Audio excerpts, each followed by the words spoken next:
કૃષિ મંત્રી પુરુષોત્તમ રૂપાલા આજે વડોદરા પહોંચ્યા હતા અને તેઓએ એક પત્રકાર પરિષદ યોજી હતી, જેમાં તેઓએ કૃષિ બિલનો અપપ્રચાર વિપક્ષો કરી રહ્યા છે તેમ તેઓએ જણાવ્યું હતું. જ્યારે ખેડૂતોને ગુમરાહ કરવાનો પ્રયાસ વિપક્ષ કરી રહ્યો છે તેમ તેઓએ ઉમેર્યું હતું. કૃષિ બિલનું સત્ય જાહેર કરવા માટે હું બધા ફરી વળું છું અને બધાને સમજાવું છું તેવું તેમણે કહ્યું હતું. કૃષિ બિલના સુધારાથી ખેડૂતોને જમીન વિહોણા થશે તે વાત તદ્દન ખોટી છે તેવું રૂપાલાએ ઉમેર્યું હતું. રૂપાલાએ કોંગ્રેસના રાહુલ ગાંધી ટ્રેક્ટર પર સોફામાં બેસીને ખેડૂત બિલનો વિરોધ કરી રહ્યા છે તે અંગે પણ પ્રતિક્રિયા આપી હતી. જ્યારે તેઓએ અકાલી દળથી નીકળીને જવાને ઘટના અંગે પણ પોતાનો મત રજૂ કર્યો હતો. કૃષિ મંત્રી પુરુષોત્તમ રૂપાલાએ વધુ માહિતી આપતા જણાવ્યું હતું, માત્ર ખેત ઉત્પાદન પૂરતું જ જે ખેતની જણસ પેદા થશે એનો ભાવ શું રહેશે, એનો સમય શું રહેશે, એની કિંમત શું રહેશે, 1 વર્ષ માટે કરશો, 2 વર્ષ માટે કરશો, 1 સાલી કરશો, 2 સાલી કરશો વગેરે મુદ્દાઓ પણ માત્ર ખેત પેદાશ સંબંધી ચર્ચાઓ થશે. એથી વધારે એની અંદર એટલે ડિસ્પ્યુટ થશે તો પણ જમીનની માલિકીપણા અંગેનો કોઈ ડિસ્પ્યુટ થવાનો નથી.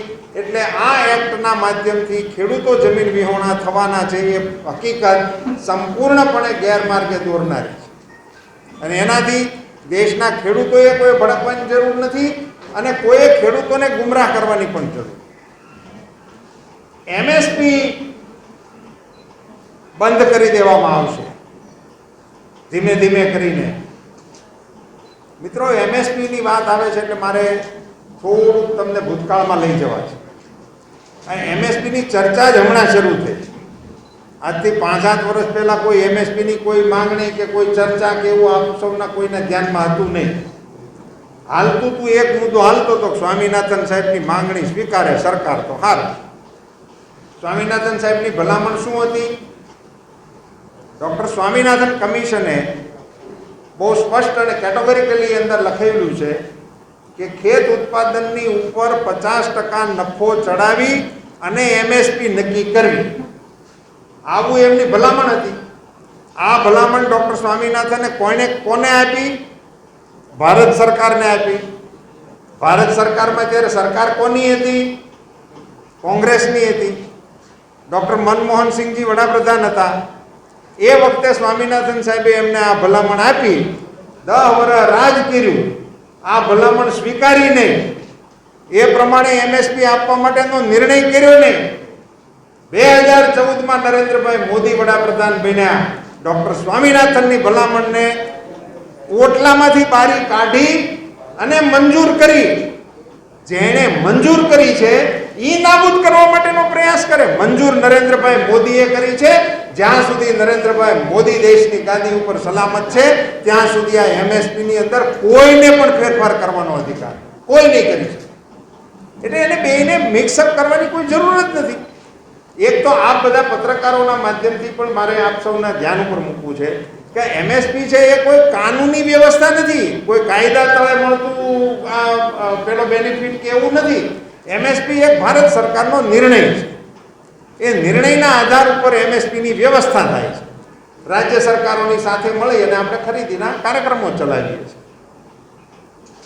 એમએસપી રદ થવાની કોઈ વાત આ બેમાંથી એકેય વિધેયક સાથે સુસંગત નથી. એવું વિધેયક લાવ્યા હતા જેમાં અફઘાનિસ્તાન, પાકિસ્તાન, બાંગ્લાદેશ એમાંથી જે લોકો ધાર્મિક કારણોસર પીડિત થયા હોય તો એને આપણા દેશમાં નાગરિકતા આપવામાં આવશે.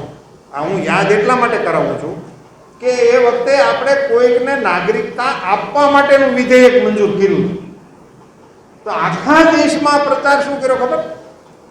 કે તમારી નાગરિકતા વહી જશે. અને ખાસ કરીને મુસ્લિમો કે તમારી નાગરિકતા ખતમ કરવા માટેનું આ બિલ લઈને આવ્યા. હાલ્યું ને ભાઈ, આમાં નાગરિકતા રદ કરવાનો કોઈ વિધેયકની અંદર કોઈ જોગવાઈ જ નથી. એમાં કંઈક આપવાની જોગવાઈ છે. કોઈકને નાગરિકતા આપવાની જોગવાઈ હતી, રદ કરવાનો કોઈ વિષય જ નથી.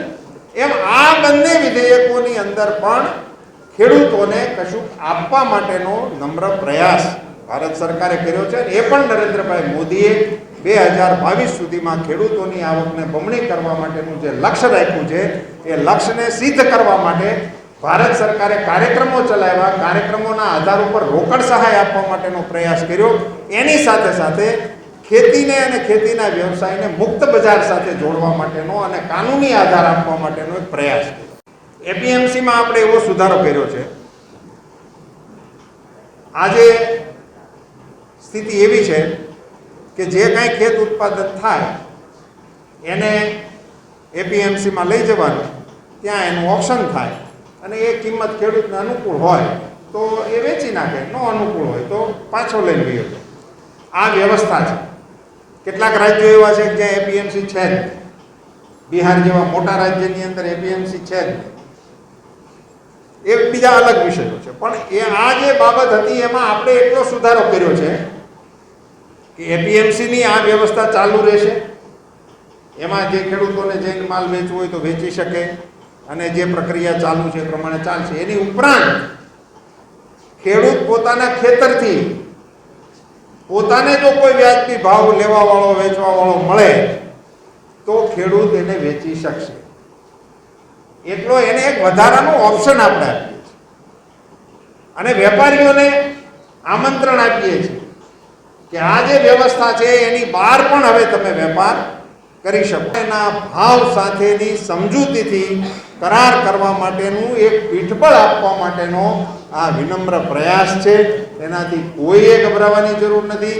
આ દેશની ખેતી અને આ દેશના ખેડૂતો આત્મનિર્ભર બને એ દિશામાં આ બંને વિધેયકો ખૂબ મહત્વના સાબિત થવાના છે એવી સંપૂર્ણ અમને શ્રદ્ધા છે.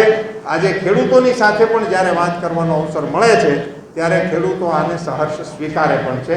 કૃષિ સુધારાના નામે મત માંગીએ કે ન માંગીએ એ પ્રશ્ન જ ગૌણ છે. નરેન્દ્રભાઈ મોદી એક એવા રાજકીય નેતા છે કે જેમણે ગુજરાતના મુખ્યમંત્રી તરીકે હિન્દુસ્તાનની રાજનીતિમાં કરેલા કામના આધાર ઉપર ને વિકાસના આધાર ઉપર મત માગવાની રાજનીતિની શરૂઆત કરી, જેને દેશમાં સ્વીકારવી પડી. કોઈએ આમ સ્વીકારી, કોઈએ તેમ સ્વીકારી, સ્પર્ધા થઈ અને આજે હરીફાઈ ચાલે છે કે અમે આ આપશું તો બીજા બીજું આપવા માટેની વાત કરે છે. વિકાસની વાતને અવશ્ય કહી શકાય. ખેડૂતો માટે મેં જે પૂર્વ ભૂમિકામાં આપને કહ્યું હતું કે ખેડૂતોની આવકને બમણી કરવા માટે ભારત સરકારે લીધેલા પગલાઓમાં આ પગલું પણ અમે ગણાવીશું અને અવશ્ય ખેડૂતોની વચ્ચે આ વાતને મૂકીશું. જે બહાર લેતી દેતી થશે, માર્કેટની બહાર ખેડૂતોનો વેપાર થશે, ખેડૂત પોતાનો માલ બહાર કોઈ વેપારીને આપશે અને એનો વેપાર થશે તો એમાં ભારત સરકાર કે રાજ્ય સરકારનો કોઈ ટેક્સ નહીં લાગે. એ મોટામાં મોટું પ્રાવધાન છે. એટલે બહાર આ વેપારીઓ આકર્ષાય છે. હવે પંજાબમાં 8% ટેક્સ છે. 8% આખા દેશમાં સૌથી વધારે છે. એટલે અત્યારે મારી દૃષ્ટિએ જે ઝઘડો છે એ 8%નો છે. એને હાંચવી લેવાનો અને એમાં બધાના હિતોને કારણે અને લોકલ રાજકીય પરિસ્થિતિને કારણે અકાલી દળના મિત્રોએ આ સ્ટેન્ડ લીધું છે એવું મારું માનવું છે. આપણી ખેતીની મારી દૃષ્ટિએ બે જ મુખ્ય સમસ્યા છે. ખેતીની મુખ્ય સમસ્યાઓ આપણી જે છે બે. એક, ઉત્પાદનને યોગ્ય વળતર આપવું. નંબર 2, આપણી નાની જમીન, આપણી ટૂંકી જમીન એ આપણી સમસ્યા છે. 80% કરતાં વધારે ખેડૂતો આપણા સ્મોલ એન્ડ માર્જિનલ ફાર્મર છે. નાના અને સીમાંત ખેડૂતોની સંખ્યા આપણી 80% કરતાં વધારે. એટલે વીઘું 2 વીઘાવાળા ખેડૂતો નો નવાચાર કરી શકે, નો ઇન્વેસ્ટમેન્ટ કરી શકે, નો બાર્ગેનિંગ કરી શકે, એ કશું કરી શકતા નથી. એને કારણે આપણે ખેતી વાયેબલ રહેતી. એટલે ભારત સરકારે આપના ધ્યાનમાં હોય તો અમે 10,000 નવા એફપીઓ બનાવવા માટેનો એક કાર્યક્રમ ચલાવીએ છીએ. અને એફપીઓનો મતલબ છે 400, 500, 1000 ખેડૂતો ભેગા થાય અને એનું એક ઓર્ગેનાઇઝેશન બને. એ ઓર્ગેનાઇઝેશન બનાવવા માટે ભારત સરકાર પૈસા આપવા તૈયાર છે કે તમે એને એકઠા થાવ, બનાવો, એને ચલાવો 2 વર્ષ, ચલાવવા માટેના પૈસા અમે આપવાના. અને એ ભેગા થઈ જશે તો જો ખેડૂતો 100 ભેગા થઈ ગયા તો 1-1 વીઘાવાળો કંઈ ના કરી શકે, પણ 100 ભેગા થાય 100 વીઘાનો નંબર થઈ ગયો તો એ બધું કરી શકે.